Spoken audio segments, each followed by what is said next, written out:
Okay, so let's talk about a subject that we all want to potentially improve on. It's how to get rid of early hip extension. Early hip extension, just for clarity for some golfers that have stumbled across this video without necessarily knowing exactly what it is. What we tend to see with professional golfers is they get set up to a golf ball and they're able to maintain their hip depth, which basically means in the backswing, the trail hip can stay back, starts the downswing, the lead hip comes back, and coming into the post impact, the lead hip stays back. As opposed to amateur golfers, what tends to happen is the hips are moving progressively further forward. Now that could be for different reasons. It could be because you're just sort of jumping at it and you don't really know how to rotate through the ball. But I would actually say it's more than likely not that. So doing YouTube, I started doing YouTube maybe sort of 3-4 years ago. And one of the areas that I spoke about a lot, which gathered a lot of interest, was how you should pivot in the golf swing. And it's not that, I don't do that with all my students and stuff. It's just that obviously I didn't always make that such a hot feature on my YouTube channel, because obviously a lot of people started to wear on them in terms of hearing the same narrative. But I still very much fundamentally think it's so important. And with my online academy, we work around the 5 fundamentals. So the 5 fundamentals would be basics. The second one would be swing plane. The third one is pivot. Fourth one width, and the last one is sequence. So the pivot's right up there in terms of understanding exactly how you need to move in the golf swing.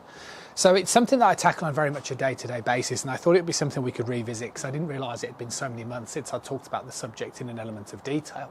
So what do you need to do to get rid of it? Well, what you need to do, I think, and this is what I do with a lot of my students that I do get the chance to work with and see them swing the club, is I try and get them to understand how to use the pelvis and how to use your legs.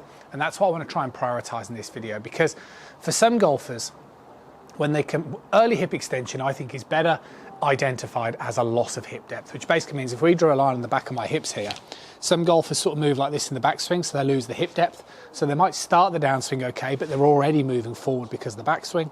And some golfers might swing back okay, and then in the downswing they move like this again, so they're progressively moving forward towards the ball. You can't recover really if you start moving forward. You're not going to be able to get back. You're always going to be dragged further this way. So what I'm saying is, you could just suggest early hip extension is a loss of hip depth at any stage during the golf swing. So in my opinion, there's 2 things that you need to be able to understand. The first one is that there needs to be a necessary amount of linear motion of the pelvis, because it needs to have the functionality to move into the leg.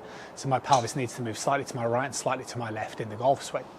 Now, what might be a couple of inches from a measurement of the centre of the pelvis, which is something that much biomechanical equipment has proven now, will probably feel quite considerable for a lot of golfers who have been building their golf swings around the idea of I better not sway and moving like this. So that would be the first thing. Obviously, the second thing in there is also rotation. That you do need to understand that there needs to be a degree of rotation. But I think, again, I keep sort of using the phrase turn the pelvis into the leg, because I think sometimes golfers overestimate or they overdo the amount of rotation, meaning they do too much and it's unnecessary and it makes the golf swing harder, in my opinion.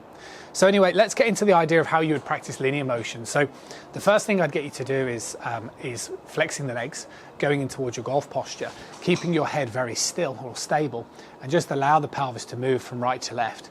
Now, as you're doing this type of motion, what I'd want you to do is try and keep the trail legs flexed. And it's almost like a rocking the baby type analogy, as I say to a lot of my students, right? So you kind of just relax with it. It's a bit more sort of this way. And you might find that you need to do this, 1, to just loosen your body up before you start swinging around a little bit. But 2, because again, you're probably underestimating how much your pelvis can move right to left. And it's a real necessary skill that you need to learn. And then once you feel like you're getting used to that, then try and keep your head still, but still get the same feeling of the linear motion, but start to allow an element of rotation. And as long as you keep your trail legs flexed in the backswing and in the downswing, then you should start to feel an activation in the glute. Okay, in the right, so my right glute is now activated, now my lead glute is activated, and this is key, and this is, not quite as simple as it potentially looks. This is a skill that you definitely need to acquire and learn to do, and you'll probably need to learn to do it as I'm demonstrating here, but it's absolutely fundamental that you do, because if you don't really know how to pivot correctly, then obviously you're always going to fall foul to these temptations of this early hip extension. So again, I would be getting people to interact with the ground better, keep the trail legs flexed, keep your trail leg flexed in the backswing and turn the pelvis into the leg. If you do this correctly, you should trigger a similar activation in the glute as if you were to pull your leg across you. So if I pulled my trail leg up and pulled it across me, this triggers a state of internal hip rotation, which activates the glute on this right hand side. And that would be a good indication whether you're pivoting correctly. Because if you're somebody who sort of doesn't do this motion because you're not moving linear and rotational and you do more this, then you're not going to get that same activation. So getting the feeling and the awareness of muscular activation, I think, is key when it comes to understanding how to pivot. And then obviously it's the nice thing about when you start learning the pivoting action is that actually it's a bilateral motion. So that would sort of mean as we take the club, so if I get set up here, as I sort of take the club back, my pelvis would move slightly towards my trail side, and then my pelvis would sort of turn into the leg. And then as I continue to rotate up, what I tend to say to a lot of my students is, well, once you've turned the pelvis into the leg and this leg creates a resistance, as you then continue to rotate around your spine, that's what kind of brings you back around, right? So this sort of recentering motion isn't so much a consciousness of moving towards the lead side, it's actually more a byproduct of turning correctly, in my opinion. But again, you can only really identify that through good practice yourself. And then obviously in the downswing, you're trying to move the pelvis from this location back in towards this location, in towards the pre-delivery, and then coming in towards the hit.